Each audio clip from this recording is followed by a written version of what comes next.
Hello and welcome to the next section on magnetic circuits and transformers. In this first section we'll be dealing with magnetic circuits. You'll find that those are in the Chapman textbook in Chapter 1. After we complete that part of the material, we'll be jumping ahead to Chapter 3 and we'll be continuing to expand our magnetic circuit knowledge over to using them for transformers. Hopefully you haven't gotten too confused about us jumping around in Chapters 1 and 2, and you'll understand that from a topical point of view that it makes sense to use the magnetic circuits material that we learned out of Chapter 1 and then apply it to Chapter 3. So that's where we are if you want to follow along, and let's go about seeing what we need to learn from the magnetic circuits. First of all, you probably recall from physics that if you have a wire that's carrying current, then that wire will create a magnetic field. The magnetic field is usually labeled H, and the H field sometimes is called the magnetic field intensity. And once again, the strength of that magnetic field is directly related to the current flow. You probably recall Amperes Law. Amperes Law basically states that the current is equal to the integral of H dot dl, where H is the magnetic field intensity and the L is the length, and so dl is the differential length around the closed path that we would do that closed integral on. So in this particular case, if you look down underneath, you'll see that there is a wire there, and this wire current is flowing in this direction, and if you use the right-hand rule, and that's the convention that we use, the right-hand rule would say that the current wraps around that wire in the clockwise direction if you're looking at it from the rear of the arrow towards the head of the arrow. Okay, it goes clockwise. So if we have the current going into the page, which normally would be marked with an X, then the magnetic field would go around it to the right-hand side using the right-hand rule, and hopefully you remember that. Now, it doesn't just have to be one wire. In fact, you could have many wires here, and if there are 5 wires or 10 wires, it's the total net current that determines what the magnetic field is going to be. So I net is equal to the integral of H dot dl. So if we have a whole bunch of turns here, then let's say we have N turns, then there would be a magnetic field created that would surround this wire, and in fact, in the direction we've got it drawn there, we would have a magnetic field going this way around the top wire using the right-hand rule, and then the current actually comes out. If you're paying attention to which way the current goes, it's that way in the top, this way in the bottom. So the right-hand rule would say that we would have a H field that would surround the wire in that direction. The magnetic field strength is measured in amps per meter, and that's the units that we use. And obviously, in this particular situation, the more turns you've got for a given amount of current, the stronger that H field is going to be. So hopefully that's not something new to you. Now, if you look on the next page, you'll see that I've got a core drawn down there, and this core is called a toroidal shaped core. It looks like a donut, and that's the easiest one to visualize because the cross-sectional area of that core is uniform all the way around the core. So it doesn't matter, whether you slice it here or here or here, the cross-sectional area is the same in each case. So let me erase my little drawings that I put across there, and not to clutter up the picture. Okay, so what does this core do? This core is going to be some kind of highly permeable materials, and for the most part, the very highly permeable materials, the ones that are very, very good conductors, if you will, of flux, are the ones that are ferromagnetic, and generally they are a steel alloy of some kind, and that's why transformers and motors and things like that are very heavy. And why do we use highly permeable magnetic material? Well, that's because highly permeable materials mean that the flux can flow through it very easily, and so we sort of use that material much like we use a wire for electrical current. Why do we use wires? Obviously, we use wires because we want the current to follow the path of the wire. The wire is highly conductive, and the current will go through the wire. Well, we use the core material for the same reason. If we want the flux, to go in this direction, then and not to go out there, then we can simply put a highly permeable material perhaps here in the center, and the flux would much rather go through that than it would out here in the air, because the air is not very permeable at all. So that's the reason that we use these highly permeable materials, so that we can encourage the flux to go through certain paths and not to go through other paths. So in the example that we've got shown right here down at the bottom, then there is a magnetic field that would be produced because we have current flowing through this winding that has N turns. And would any of the magnetic field be out here? Well, yeah, there'll be a little bit. It's called leakage. But because the core is highly permeable, the majority of the flux would be here on the inside. I keep using the word flux. Really, what we've got here is a magnetic field intensity that's created due to the current flowing through the core, or through the coil, rather. Incidentally, Amperes Law says that we have H dot dl is equal to N times I. Well, in this case, if we have a uniform material, it's very easy to do the integral. We would assume that H is uniform throughout, and so if the length around this thing, and I'll draw it with the red here, if the length of an average path around the core is like that, we would call that L sub C. Then the integral around that closed path will have a length of LC. So the NI product, which is equal to the I net that we talked about on the previous page, is equal to the H field times L sub C. And in a simple geometry, that works out like that. Okay, and that means that we can in fact relate the H to the I through some geometry, and that geometry is LC, and it's also the number of turns N. So H is equal to N over LC times I. So if I doubles, the H field doubles. If I triples, the H field triples. So the H field is, the strength of the magnetic field is directly proportional to current, and that's a very important property. Now, this magnetic field, and I kept using words back and forth, and I apologize for not using the correct word every time. The magnetic field that we're talking about the H field, is not flux, and I can't emphasize that enough. The magnetic field is more like voltage, if you will. Voltage doesn't flow. Voltage is sort of like water pressure in a pipe. It provides the push or the force, and then the actual flow of water in the pipe is the current. And in a magnetic circuit, it's the same way. The magnetic field that's created by the current is the pressure, is the push. What actually flows is what we call flux, magnetic flux, and that is sort of like electrical current or water flow. Now, the property of the material that determines how much flux will flow is called permeability, and hopefully you remember that word from somewhere. Permeability is labeled mu, lowercase Greek mu, and it's sort of like conductivity in an electrical circuit.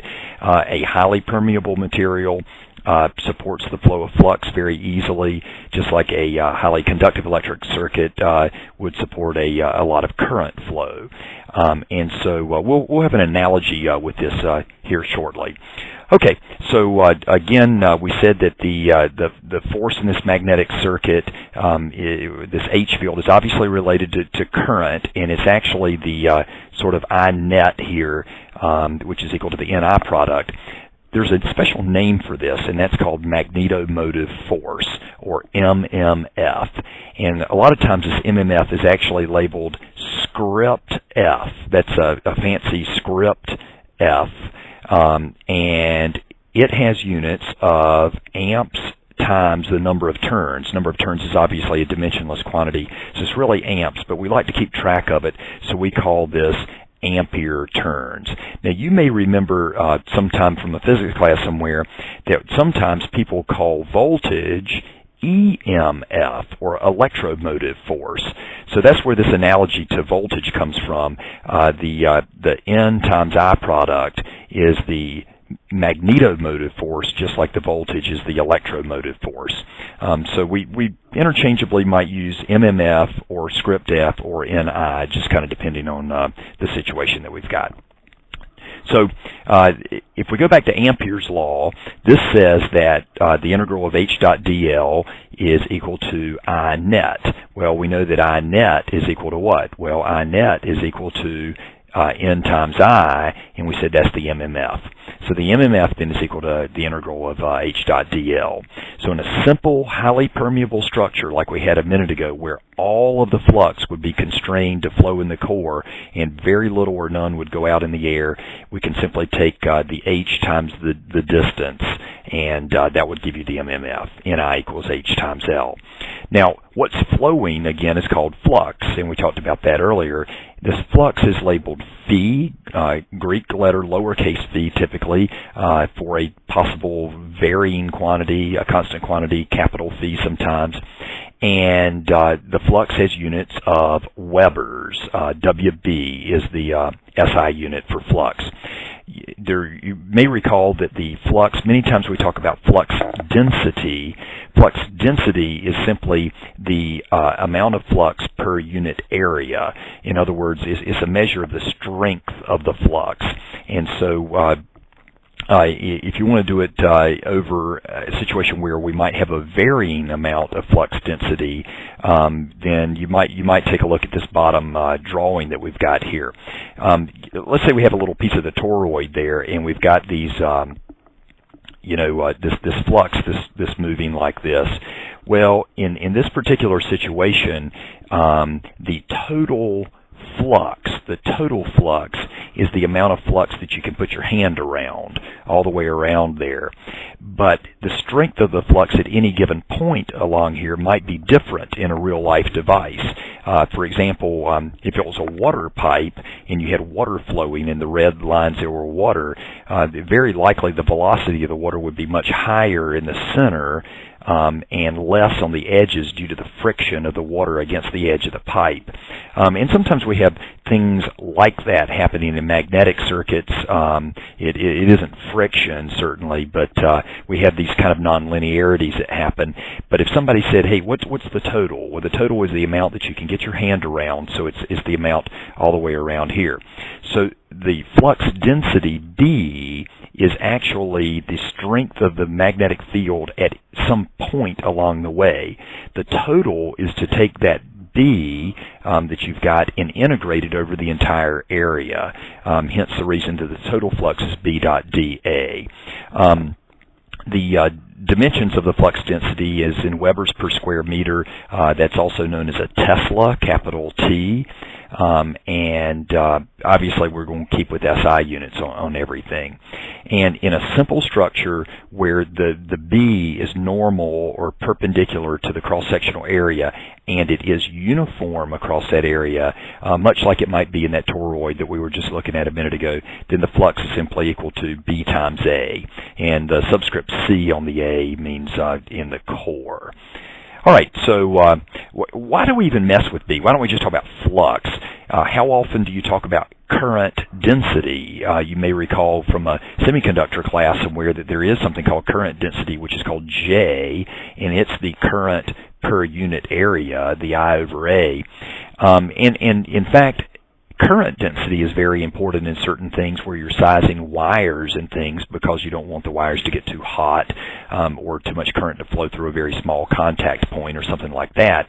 And the same is true for flux. One of the interesting things that we have in a magnetic circuit that we don't have in a electric circuit, at least for the most part, is the concept of maximum flux.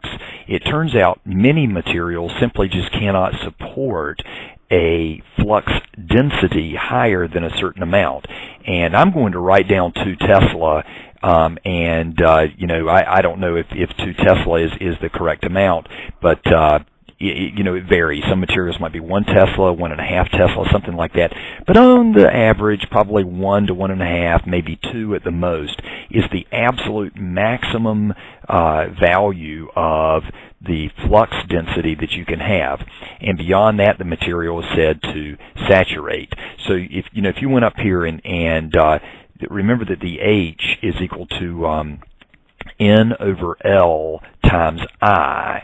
So let's say that we had a magnetic circuit, you know, with a winding in it, and we started increasing the I. What would you expect to happen to the H? Well, of course, the H will increase too. And as a result of the H field increasing, that means the flux will start increasing. Just like if you increase the voltage in an electrical circuit, the current tends to increase. So as this H field goes up, you would then expect the B field to go up too. Well, there goes the B field, and generally speaking, they are pretty proportional, just like, you know, Ohm's law means the voltage and current are proportional in an electrical circuit. However, you know, you get up near 2 Tesla, and maybe a little less for some materials, and then it starts to do what we call saturate. The further increases in the magnetic field strength, in other words, higher pressure on the circuit, does not give you corresponding increases in the flux. And so it just kind of tapers off like that. And so this area is known as the saturation region. The area down here, obviously, is the area where the material is linear. The relationship between the B and the H is mu. Mu is the slope of that curve, and mu, of course, was the permeability that we talked about a minute ago. And so it's equal to the ratio of B over H. It's the proportionality factor. Now, mu, obviously, in a system like this, if you're operating in the linear region, is constant, and many times we talk about the mu being constant. And as long as you're operating such that you don't exceed, you know, maybe that amount of current, then you'll stay in the linear region.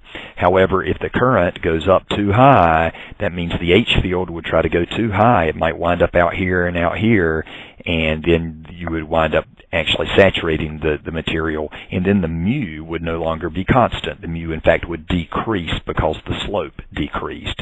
So we like for mu to be constant, and many times we limit where we operate our materials so that we can stay in the linear operating region for the material, and we don't saturate. So mu is usually a pretty small number. Materials are often then measured relative to the mu of a vacuum, or what they call free space permeability, because it keeps the numbers from being so small. And this free space permeability is called mu sub 0, and you probably recall that that's equal to 4 pi times 10 to the minus 7 henries per meter. So let's say that somebody said, hey, here's a magnetic core, and it has a relative permeability of 5,000. In other words, the relative permeability, mu sub r, is 5,000.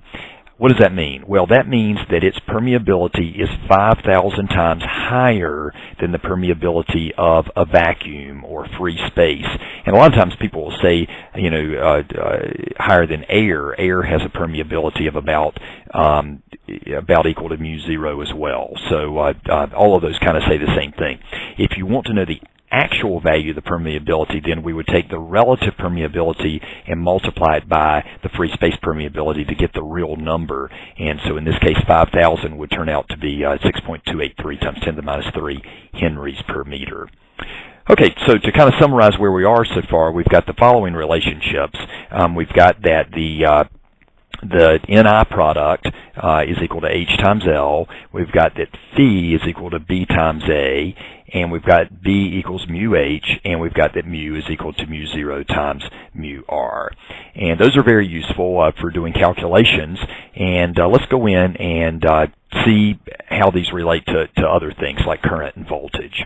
All right, first of all, a moment ago we were looking at the toroid like this, and let's say somebody said, I'm going to put a certain amount of current in the winding here, how much flux is going to flow? Well, let's figure that out. We already know that H is equal to N over L times I. We know that B is equal to mu H, so we can simply take this H and plug it into this expression, and so we get mu N over L times I. And then we know that the flux is equal to B times A. So we'll take this B and multiply it by the cross-sectional area of the core, and we wind up getting the expression that says it's mu N AC over L times I. Okay, and mu obviously is mu 0 times mu R. So the relationship between the current and the flux is all of those parameters that I've got in yellow there times the current. And you'd like for those things to be constant. Certainly the cross-sectional area and the length are constant. The mu should be constant if you're operating in the linear region, or close to that. But one of the things that you can't do here is, unlike a resistive circuit, let's say that we have a certain amount of current and I doubled that current. Well, it may be that the flux doubles. What if I tripled the current? Well, the flux might not triple, because it may be that in fact we saturate and the values of mu change because it had a slope like that and then suddenly the slope changes because of the saturation. So unfortunately mu is not a constant. We have to deal with that. But anyway, so let's go back and try to visualize this in a good way. And one thing that we do very often is to create what's called an analogous electric circuit, or some kind of an equivalent electric circuit of the situation. I'm going to take this equation that we have here and I'm going to rearrange it and solve it for Ni, because Ni is the MMF. In other words, that's the sort of push or the voltage in this circuit, the pressure. And the flux is the flow. That's the current. So we have basically got here a voltage equals something times a current. What is Ohm's law? Well, that is something that we would normally have as resistance. So this proportionality factor that we've got here in the parentheses is a resistive type of proportionality factor. And when I say resistive, I mean resistive in the sense of comparing it to Ohm's law. So that quantity, as it turns out, is called reluctance. And the reluctance is called script R. And do write a script letter, not a capital letter there, and we treat it like resistance as far as the equations go. So the MMF is treated like voltage, the flux is treated like current, and this quantity here is treated like resistance, and so we call it script R. So we have sort of an Ohm's law for magnetic circuits, which is simply that the MMF is equal to flux times resistance. Absolutely, I'm going to put this in red so we can highlight it. Reluctance is not resistance. Exclamation, exclamation, exclamation. Okay?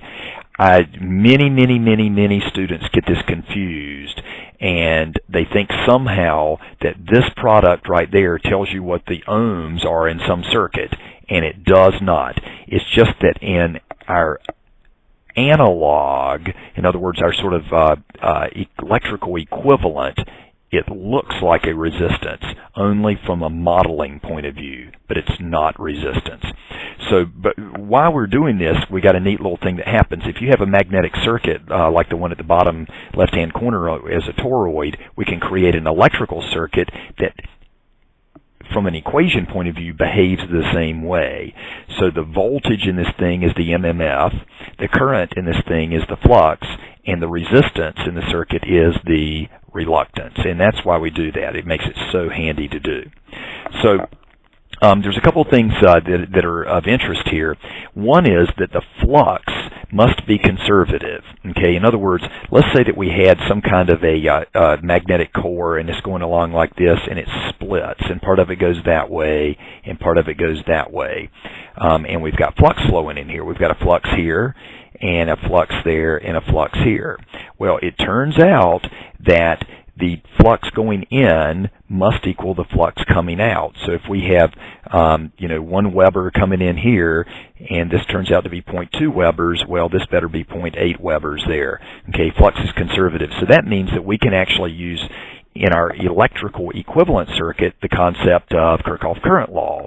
Okay, in this case it would be the Kirchhoff flux law, I guess.